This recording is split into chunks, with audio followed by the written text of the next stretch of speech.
ব্যাঙ্গালোরে এসে খাবো ব্যাঙ্গালোরের ফেমাস একটা বিরিয়ানি, অম্বুর বিরিয়ানি।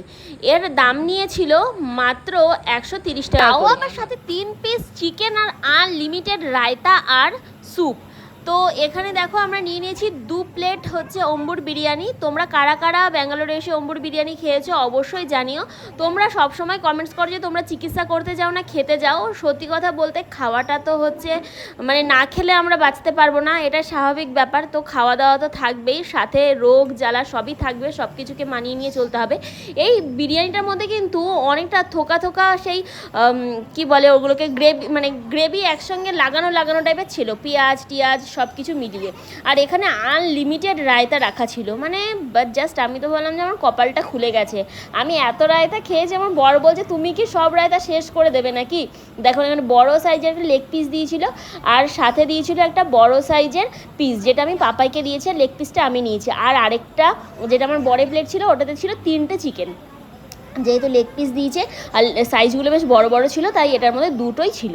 তো চলো আমরা খাওয়া দাওয়াটা করি। আর এটা ছিল মাডিওয়ালাতে। দোকানের নাম তোমাদের কি বলবো, আমি নিজেই তো দোকানের নাম উচ্চারণ করতে পারছি না, তো তার জন্য তোমরা দোকানের নামগুলো পড়ে নিও, সব দেখিয়ে দেবো কোন দোকানে আমরা খেয়েছি না খেয়েছি।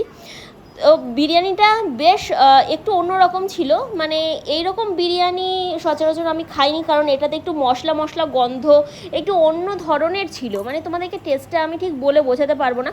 তবে এই বিরিয়ানিটা বলছে এখানকার খুব ফেমাস বিরিয়ানি। আর দোকানটায় কিন্তু প্রচুর পরিমাণে ভিড়ও ছিল, মানে মানুষ খাওয়ার পর খেয়েই যাচ্ছে এরকম একটা ব্যাপার।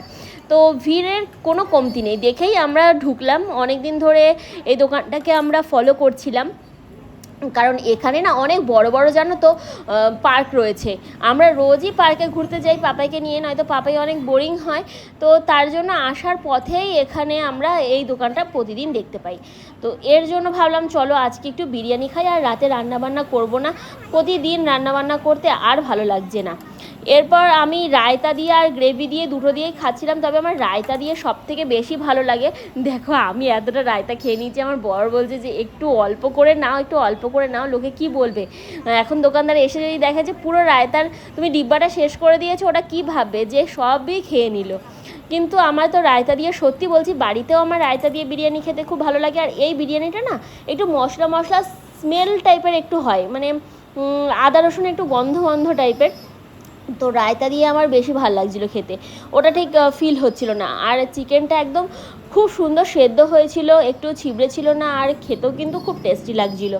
তো এই বিরিয়ানি তোমরা কারা খেয়েছো অবশ্যই জানিও। আর ব্যাঙ্গালোরে এলে কিন্তু ব্যাঙ্গালোরে নাকি এটা ফেমাস বিরিয়ানি, তোমরা কিন্তু একবার ট্রাই করে দেখো। এর আগের বার আমরা হায়দ্রাবাদি বিরিয়ানি খেয়েছিলাম, আর ওটা তো জাস্ট ফাটাফাটি ছিল, ওয়াও, এক কথায় ওয়াও ছিল। তো এটাও ভালো ছিল, কোনোটাই আমি খারাপ বলবো না, তবে আমার হায়দ্রাবাদিটা বেশি ভালো লেগেছিলো। তবে এটা যেহেতু এখানকার ফেমাস, তাই আমি বলবো তোমরা একবার ট্রাই করে কিন্তু দেখো অবশ্যই। তো আমি এখানে খেয়ে দেখো হাড্ডিটাও ছাড়ছি না, আর কলার পাতায় দিয়েছিল, আমি একদম পুরো মানে কলা পাতা চেটে খেয়ে নিয়েছি। তারপরেও আমি আবার রায়তা চুমুক দিয়ে খাচ্ছি, আমার মেয়ে তো দেখে হাসতে শুরু করেছে।